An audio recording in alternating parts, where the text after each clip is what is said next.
Stand in front of the Cathedral of Notre-Dame in Paris.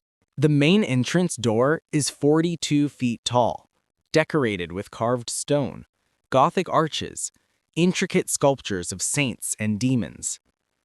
Now walk 500 miles east to Cologne Cathedral in Germany. The door is 43 feet tall. Same style, same proportions, same decorative scheme. Travel another 400 miles to Milan. The cathedral door, 41 feet, nearly identical design. South to Florence, 40 feet. Venice, 42 feet. Barcelona, 44 feet. Prague, 39 feet. Across Europe, from Spain to Poland, from Scotland to Italy, medieval cathedrals have massive doorways that match. Not approximately, exactly. The ratios are identical. The architectural features are consistent. The construction techniques are the same. These weren't built by one architect. They weren't designed by one kingdom. They span 400 years of construction, from the 1100s to the 1500s. Hundreds of different cities, dozens of languages, political rivals, religious competitors. And yet the doorways match. Down to measurements, down to proportions, down to the smallest decorative details. How? There were no architectural schools teaching standardized designs, no international building codes, no centralized authority dictating cathedral construction. Communication took weeks, travel took months, and most of the masons building these doorways couldn't read or write. So how did a stonemason in Scotland know to build a doorway that matched a cathedral in southern Italy when he'd never seen it, never spoke to anyone who built it, and had no drawings to work from? This is the financial historian, and today we're following the tools, because the tools tell a story no one wrote down. The story of the most powerful trade network in medieval Europe, a secret system of knowledge, measurements, and techniques passed between craftsmen who built empires out of stone and left almost no written records of how they did it. Welcome to the Guilds, the original global conspiracy, where knowledge was currency, secrets were law, and a handshake could get you hired 1,000 miles from home. Let's establish the facts, because this isn't speculation, this is measurable. Between 1100 and 1500 AD, Europe experienced the greatest building boom in human history before the modern era. Over 500 major cathedrals, thousands of churches, castles, guild halls, bridges, city walls, and they all followed the same architectural system. Not the same style. Gothic differs from Romanesque. French Gothic differs from English Gothic. But underneath the decorative differences, the structural principles are identical. The doorways are the most obvious example. Cathedral entrance doors across Europe follow what architects call the golden ratio, a proportion of approximately 1.618 to 1. Height to width, not randomly, deliberately. If you measure the main door of Chartres Cathedral in France, 13 meters tall, 8 meters wide, ratio 1.625. Reims Cathedral, 12.7 meters tall, 7.8 meters wide. Ratio 1.628. Canterbury Cathedral in England, 11.9 meters tall, 7.4 meters wide. Ratio 1.608. Cologne Cathedral in Germany, 13.1 meters tall, 8.1 meters wide. Ratio 1.617. These measurements weren't arbitrary. They were precise, calculated, repeated across hundreds of buildings, over centuries, in dozens of countries. But here's the problem. The golden ratio isn't obvious. It's not a simple fraction like 1 to 2 or 3 to 4. It's an irrational number, 1.6180339888. It goes on forever. You can't measure it with a ruler. You have to construct it geometrically. And constructing it requires knowledge, mathematical knowledge, geometric knowledge, knowledge that wasn't taught in schools because most people couldn't attend schools. So who knew? The masons, the stone carvers, the master builders, the men who physically constructed these cathedrals. But they didn't learn it from books because they couldn't read. Most medieval masons were illiterate.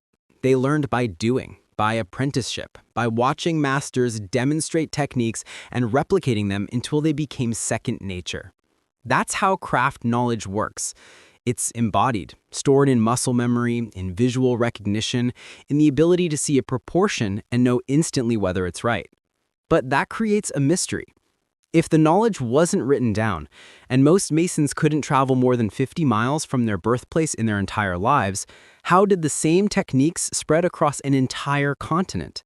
The answer is, they did travel. Not most masons, but the masters did, and they carried the knowledge with them. Because medieval Europe had something modern historians underestimate: a professional network, a system of trade secrets, shared measurements, and mutual recognition that allowed a master mason to walk into any city in Europe, present his credentials, and be hired immediately to work on the most important building project in that region. No resume, no references, just a handshake, a set of tools, and proof that he knew the secrets. That network was the guild system, and it was more powerful than most kingdoms.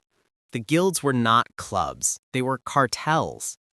Imagine a medieval city, Paris, for example, in 1250. You want to build a house. You need a mason, but you can't just hire anyone. If the mason isn't a member of the Paris Masons Guild, he's not allowed to work. By law. The guild controlled who could practice the trade, who could call themselves a mason, who could sell their labor, and most importantly, who could learn the secrets.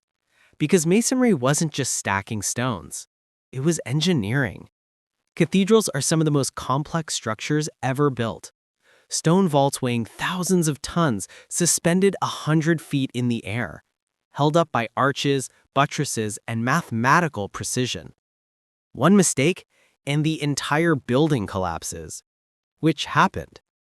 Beauvais Cathedral's choir vault collapsed in 1284 because the design pushed the limits of what stone could support. The Tower of Ely Cathedral collapsed in 1322. The central tower of Lincoln Cathedral collapsed in 1237. Building a cathedral that didn't collapse required knowledge, real, technical, life or death knowledge. And the guilds controlled that knowledge like a monopoly. To become a mason, you started as an apprentice at age 12 or 13. You worked for a master for 7 years. You didn't get paid, you got food and shelter. And you learned by watching, assisting, and slowly being trusted with more complex tasks. After 7 years, if the master thought you were competent, you became a journeyman. You could work for wages, travel to other cities, join projects, but you couldn't start your own workshop, couldn't hire apprentices, couldn't teach. To do that, you had to become a master. And becoming a master required producing a masterpiece, a demonstration of your skill judged by the existing masters of the guild. If they approved, you were in. You could open a workshop, train apprentices, bid on contracts, and most importantly, you learned the secrets, the techniques that weren't taught to journeymen, the geometric methods, the structural tricks, the measurements. Those secrets were protected, violently if necessary. In 1538, the Paris Masons Guild rules stated that any member who revealed trade secrets to a non-member would be expelled. Their tools would be confiscated, they would never work as a mason again. In some cities, the penalty was worse. In 14th century Florence, revealing guild secrets was punishable by fines, imprisonment, or exile. Why? Because the secrets had value. A master mason could command wages 10 times higher than a laborer. A guild could control all construction in a city and charge monopoly prices. Keeping the knowledge exclusive kept the money flowing. But the guilds weren't just local, they were international. A master mason from Paris could travel to London, present his credentials to the London Masons Guild, prove his knowledge, and be accepted as a brother mason. He'd be given work, invited to guild meetings, protected by the same rules. This wasn't charity, it was mutual benefit. Guilds needed skilled labor for big projects, and traveling masters needed work. The system ensured quality. If a master from Paris built poorly in London, it reflected badly on the Paris Guild, so the guilds policed each other. The result was a network, a web of craftsmen who moved across Europe carrying techniques, measurements, and designs in their heads. No books, no blueprints, just knowledge passed from master to apprentice, city to city, generation to generation. And that's how the doorways match. The guilds didn't just control who could build, they controlled how. Medieval masons didn't use written plans the way modern architects do. They used geometric constructions, drawings made with compass and straight edge, proportional systems that could be scaled up from a small sketch to a full-size building. The golden ratio was one of those systems, but it wasn't the only one. Medieval architecture used what's called ad quadratum, a system based on squares. You draw a square, draw a diagonal. The diagonal becomes the side of a larger square. Repeat. The proportions that emerge are mathematically consistent. Or ad triangulum, based on equilateral triangles. Same principle. Start with one triangle, construct others from its sides. The proportions scale perfectly. These weren't arbitrary, they were structural. A cathedral isn't just a decorative shell, it's a load-bearing system. The walls support the roof. The arches transfer weight to the buttresses transfer it to the ground. Every element has to be proportioned correctly or the building collapses.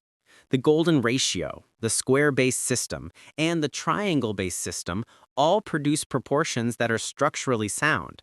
Engineers today can analyze medieval cathedrals and see that the proportions distribute weight efficiently. The masons didn't have computer models or stress analysis, but they had geometry, and geometry worked. Here's the key. Those geometric systems were the guild's secrets. You couldn't learn them from a book.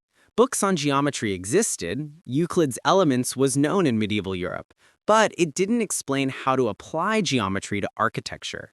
That required practical knowledge, how to mark out foundations, how to construct arches, how to calculate the thickness of a wall for a given height. That knowledge was transmitted through lodges. A lodge wasn't a building. It was a workshop attached to a construction site.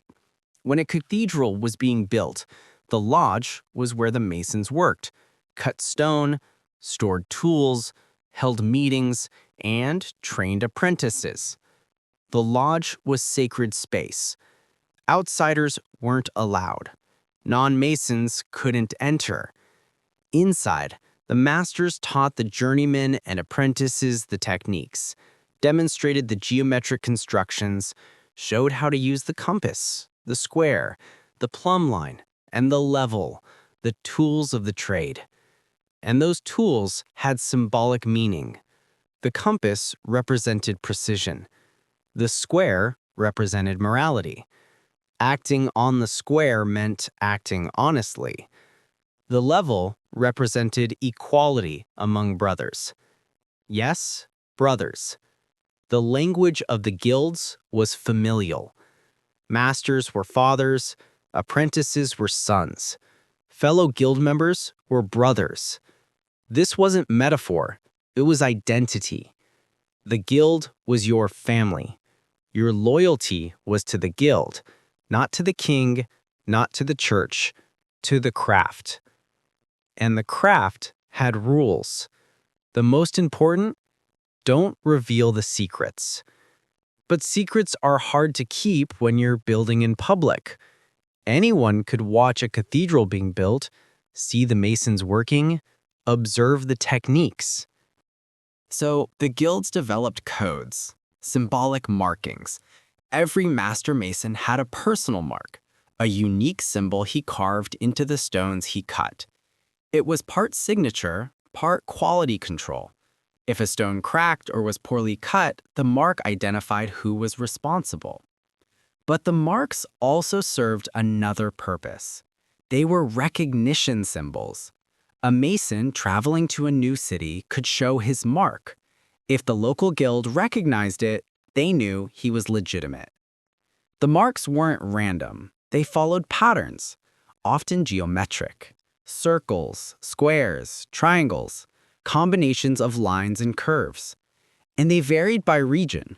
French marks look different from German marks, Italian marks different from English. But the underlying principles were the same, because the geometry was the same. And that's how knowledge spread. A master from Paris works in Cologne. He teaches the local apprentices. They learn his techniques, his proportions, his methods.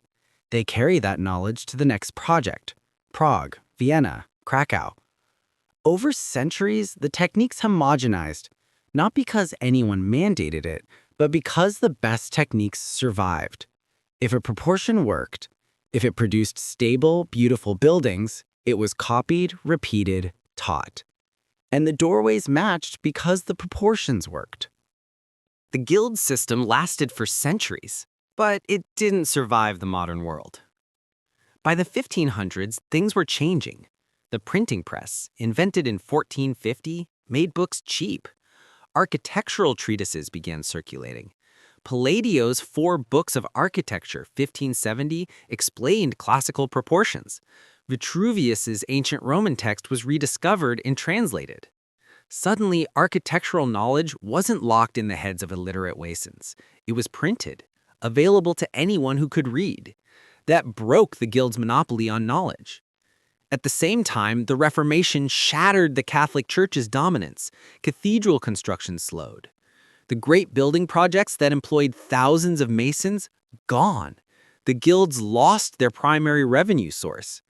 And then came something worse: capitalism. In the medieval economy, guilds controlled prices. They set wages, regulated working hours, limited the number of masters to prevent competition.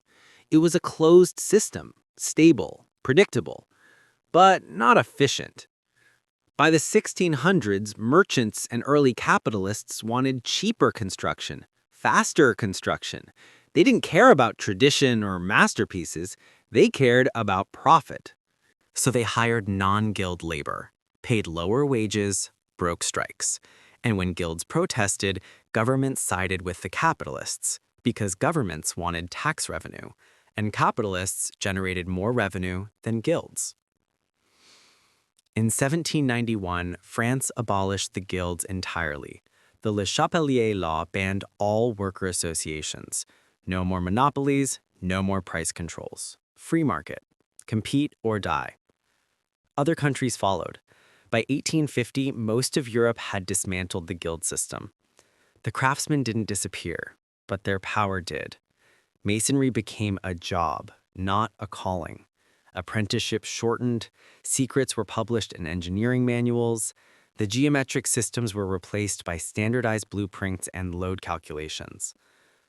The knowledge that had been passed down for centuries, the feel of stone, the sound of a properly set arch, the intuition of proportion, was replaced by math, which was more accurate, more scalable, but less human. And the doorways stopped matching because no one cared anymore. Modern architects designed for aesthetics, not sacred geometry. Engineers calculated load-bearing capacity, not golden ratios. By 1900, the old cathedrals were tourist attractions, beautiful, historical, but incomprehensible. We could measure them, study them, admire them, but we couldn't build them the way they were built because the knowledge was gone.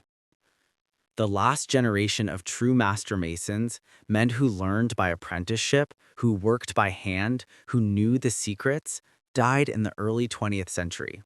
And with them, the guild tradition ended. Here's what the guilds actually accomplished, and it's bigger than doorways.